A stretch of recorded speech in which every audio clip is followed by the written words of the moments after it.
Imagine that the year is 1958. Remember that the 1950s were an important decade in world history.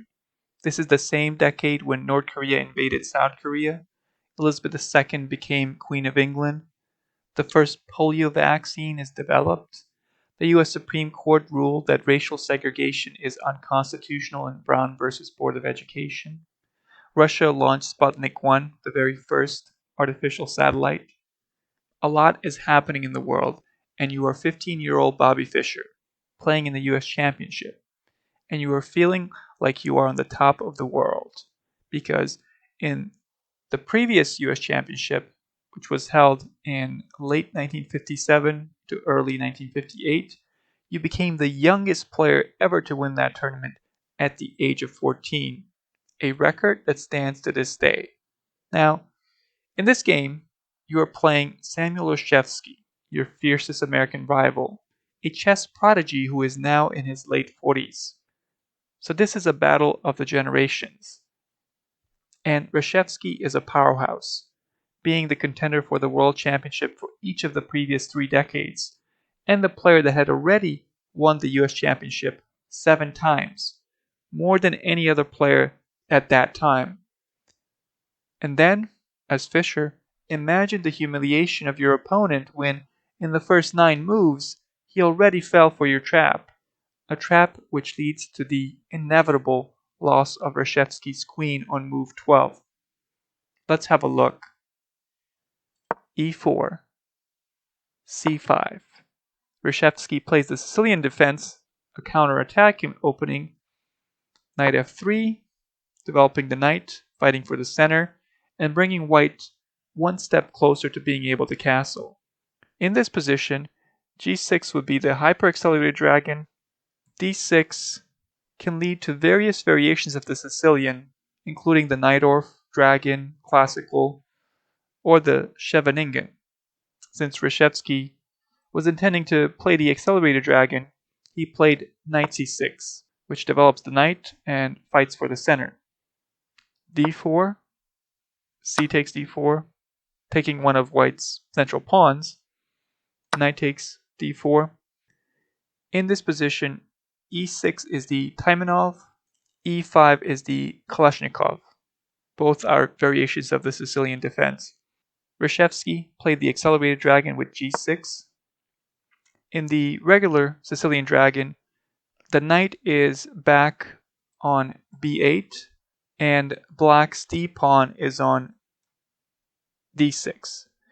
The idea behind black not playing d6 is that black wants to be able to play d7, d5 in one move and thereby save a tempo. Remember, in the regular dragon, black plays d6 and later looks to play d5 when the time is right. Essentially, the idea behind the accelerated dragon is efficiency. Why play 2 moves to do something when you can do it in 1 move? Bishop e3. Normally white develops his knight to c3 first before developing his bishop to e3. But this slight shuffling of the moves is irrelevant because Fischer plays knight c3, his very next move. Knight f6, attacking the undefended e4 pawn. Knight c3, protecting the said pawn. Bishop g7, developing the bishop. Now black is able to castle. Bishop c4, helping prevent d5 and keeping pressure on the delicate f7 pawn. Now white can castle too. Castle kingside. This is a well-known main line of the accelerated dragon. Here, Fischer plays an important move, bishop b3. So we see Fischer breaking the general rule that you are not supposed to move the same piece twice in the opening. But he does so for a very good reason. Leaving the bishop on c4 can allow black some decent tactics.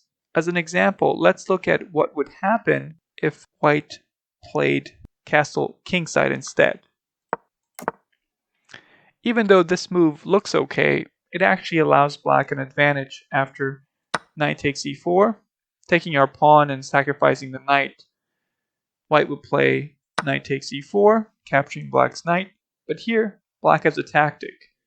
d5, forking the bishop and the knight. This leads to complications that favor black, often because it results in white having to place his rooks on less than ideal squares, as demonstrated in the sample line. Knight takes c6, d takes c6. Now white has to decide which minor piece to save. With the position opening up, naturally, he decides to save the bishop with bishop d3. D takes e4, bishop takes e4. Material is even, and we see that black's c6 pawn is hanging and white's b2 pawn is also hanging. But black should develop with tempo with the move bishop a6 attacking the rook on f1. White plays queen takes d8, rook f takes d8. White's f1 rook is being attacked, and at the same time, the b2 pawn is also being attacked. So white has to play this unusual move, rook fb1. This move saves both the rook and the pawn. The problem is that the best squares for white's two rooks are on d1 and e1.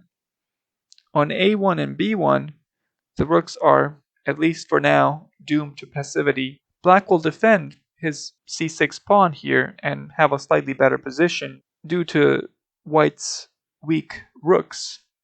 Also notice that bishop takes c6 instead of rook fb1 does not work here. For example, bishop takes c6, black would play rook ac8. Both the bishop and the rook are being attacked, and white will not be able to save both.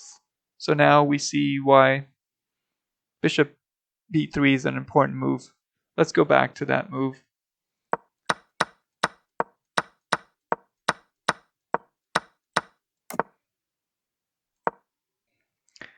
Bishop b3. So Fischer correctly played this bishop b3 move, and this is the main line that is seen over and over in professional and non-professional play. When you look at white's position, we see a pretty active position. All of the minor pieces are developed. Minor pieces, of course, refers to the knights and bishops. Black has yet to develop the light-squared bishop. Meanwhile, white's light-squared bishop is sitting pretty on b3, eyeing the sensitive f7 square. If black could exchange his c6 knight for that b3 bishop, he would gladly do so. That's exactly what Reykjavík was thinking when he played a super reasonable looking move, knight a5. But this is a big mistake.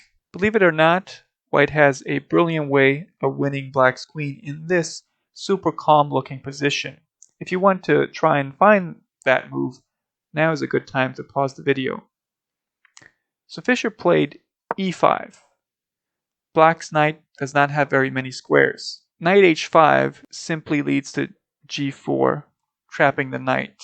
Knight takes b3 is also losing. Reykjavík plays the only move that saves his knight.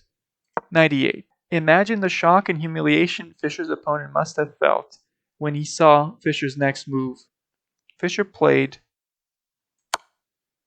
bishop takes f7 check, causing shell shock to Reykjavík, because at this point he would definitely have recognized the sinister idea that Fischer had in mind, and there is no way to stop it. No matter how Reykjavík replies, he is going to lose the queen, or if he prefers, get checkmated. King takes f7 was played, but let's look at the two alternatives, both of which also lose the queen. King h8 loses to the move knight e6, and the queen is gone, one way or another. If black does nothing, we simply play knight takes d8 and win the queen. If black plays d takes e6, we play queen takes d8 and again win the queen. And of course, c7 is covered by our knight, and b6 is covered by our bishop. There is nothing black can do to save his queen. Now let's look at 10 rook takes f7, where the same idea works. Rook takes f7. By now you can guess what white would play here. Knight e6. And again, we play knight takes d8 if black does nothing. If he takes with d takes e6, we can play queen takes d8, and c7 and b6 are covered by our pieces. Now let's look at what Reykjavík actually played. Reykjavík played the move king takes f7. Now you can see that the black king actually covers e6. So Fischer can't play knight e6, right? Wrong. He can, and that's what Fischer played. Knight e6. This move works because if black plays king takes e6, it results in a forced mate.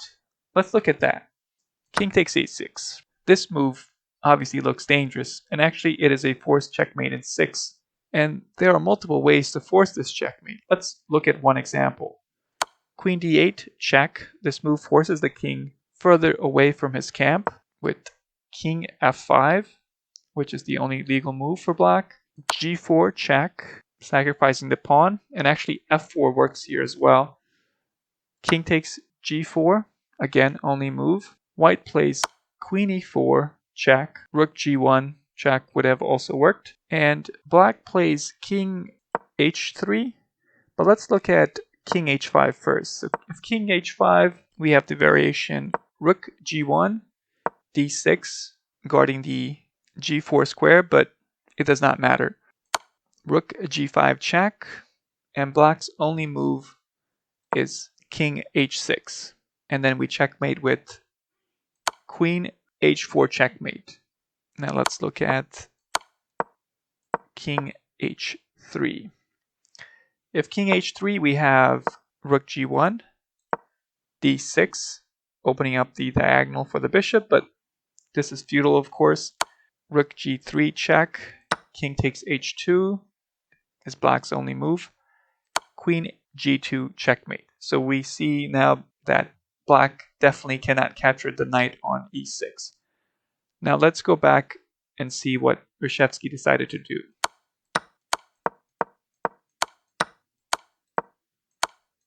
Reykjavík realized that it was time for his queen to leave this world and go to a better place, and played the move d takes e6.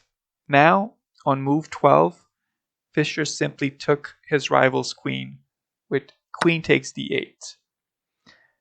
And Reykjavík was too embarrassed and humiliated to resign on move 12 against 15-year-old Fischer after falling for such a beautifully sinister trap. He went on to desperately play this game for another 30 moves before finally resigning. The rivalry was just heating up, and in one of their next tournaments, played in Argentina, there is this famous Reykjavík quote where he said, "I would settle for 19th place if Fischer placed 20th. Thanks for watching. Please don't forget to like, subscribe, and comment.